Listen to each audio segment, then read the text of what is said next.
Alors la diversité du métier, pour moi, elle correspond d'abord au travail en classe. En classe, on ne travaille jamais de la même façon pendant plusieurs heures de cours d'affilée. Dans un premier temps, c'est vrai qu'on a souvent l'image en fait du prof un peu dans une position magistrale qui enseigne à ses élèves, qui leur transmet son savoir. C'est vrai qu'une partie du métier, c'est ça. Dans ce métier, on peut être amené à transmettre des choses, c'est vrai. Mais il ne faut pas stéréotyper, c'est-à-dire qu'en gros, oui, c'est vrai qu'on parfois le prof parle plus que les élèves prennent note. C'est vrai que tout le monde le fait, mais c'est pas du tout la partie la plus centrale pour moi du métier. C'est un des éléments. Parallèlement à ça, on a tout le travail en fait où l'élève est au centre. L'élève est souvent au centre parce que finalement, c'est lui, il faut qu'il prenne possession de son apprentissage. Il ne doit pas être passif parce qu'on se rend compte souvent que si l'enseignant est au cœur de l'apprentissage, que c'est lui qui parle, que les élèves notent, souvent ce qui se produit, c'est que l'élève est passif. L'élève ne s'implique pas et est complètement perdu finalement dans cet apprentissage. Alors que quand on varie les méthodes, à un certain moment, on travaille de façon collégiale, à d'autres moments, il travaille en petits groupes, en plus grands groupes, on travaille de façon magistrale. Tout ça contribue à la diversité du métier, à la diversité du métier en classe. Alors, la diversité du métier, c'est central et c'est ce qui est le plus agréable pour moi. Parce que c'est pour ça qu'un jour ne ressemble jamais à l'autre.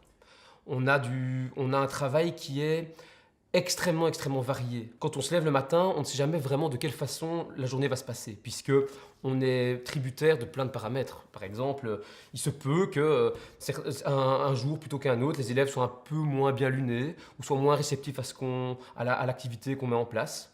Et d'autres jours, ça va extrêmement bien. Donc ça peut être très déroutant, mais extrêmement palpitant aussi en fait. On ne reste pas du 1er septembre au 30 juin entre les murs de l'école et on travaille toujours de la même façon. C'est vrai qu'on diversifie, comme on l'a dit, on diversifie les activités, mais il n'y a pas que ça. On fait des tas de choses qui permettent en fait de stimuler la curiosité des élèves. Quand j'ai commencé à enseigner, finalement, j'avais peut-être plus l'impression de monotonie que maintenant.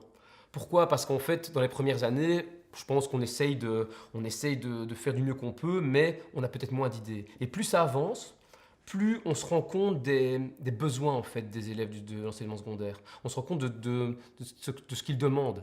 Et ça nous permet en fait d'enrichir notre palette et d'enrichir finalement nos méthodes de travail. Et dire tiens, on a des idées auxquelles on n'aurait jamais pensé 10 ans avant. Mon métier est plus diversifié maintenant qu'il y a 15 ans et il est parfois même plus éprouvant, mais beaucoup plus palpitant. C'est-à-dire que je sais en fait que tous les jours, je peux penser à de nouvelles choses, penser à de nouvelles méthodes, penser à de nouvelles façons d'aborder une matière, une nouvelle façon de l'exploiter. Et ça, c'est inestimable. Et oui, je pense que je suis beaucoup plus pris par mon métier maintenant que je l'étais il y a 10 ans.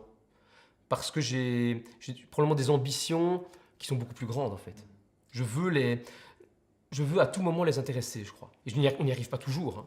C'est ça qui est magique dans ce métier, c'est qu'on veut les intéresser, on n'y arrive pas toujours, mais on arrive souvent on arrive à les transporter ailleurs. Et ça, c'est extraordinaire. La diversité dans le métier d'enseignant, c'est dans un premier temps le fait d'être confronté à des publics fort différents les uns des autres. Une heure de cours n'est pas une autre heure de cours, donc ça se passe toujours de manière différente. Les élèves viennent d'horizons tout à fait différents et donc il faut pouvoir s'adapter à cette différence. Et une séquence de cours qu'on va donner dans une classe ne va pas être donnée exactement de la même manière dans une autre classe, puisqu'il va falloir faire ces adaptations. C'est aussi le fait de pouvoir travailler des matières tout à fait différentes les unes des autres. Donc, par exemple, une séquence de littérature, mais aussi des séquences beaucoup plus pratiques, comme des résumés de textes, des lettres de motivation à faire rédiger aux élèves. La diversité, c'est un plaisir parce qu'on ne reste pas dans une certaine routine et donc on peut varier les séquences.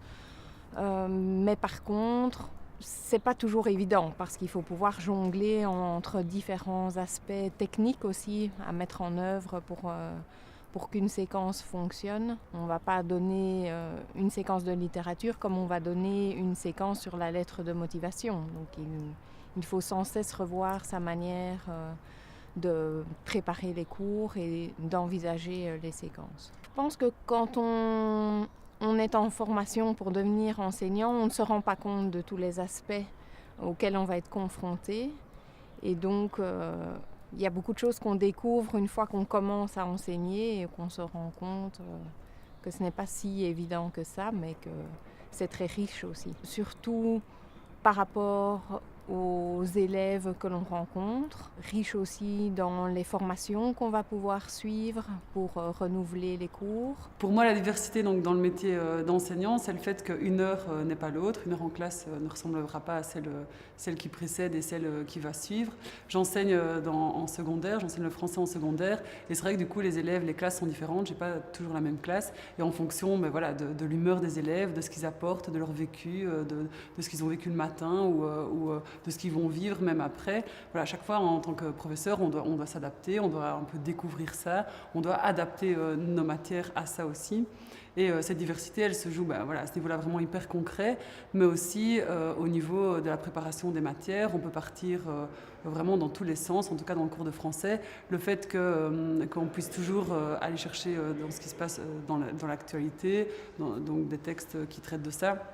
Voilà, ça permet vraiment une grande diversité. Et puis à un niveau un peu plus large, il y a la diversité aussi, le fait que l'enseignement, ce n'est pas que être en classe et enseigner, mais c'est aussi évidemment tout ce qui est travail à domicile, préparation, puis toute la réflexion, le travail avec les collègues, dans les collaborations, l'interdisciplinaire, il y a les conseils de classe, c'est une réflexion aussi sur l'élève globalement, en tant qu'humain, en tant que personne et pas que seulement en tant qu'apprenant. Donc il y a vraiment une dynamique globale et puis il y a pas beaucoup d'enseignants qui sont très investis dans des projets au niveau de l'école, au niveau de l'établissement. Certaines personnes peuvent trouver ça déstabilisant parce que c'est vrai qu'on ne sait pas de quoi va être fait notre quotidien, en tout cas au niveau professionnel.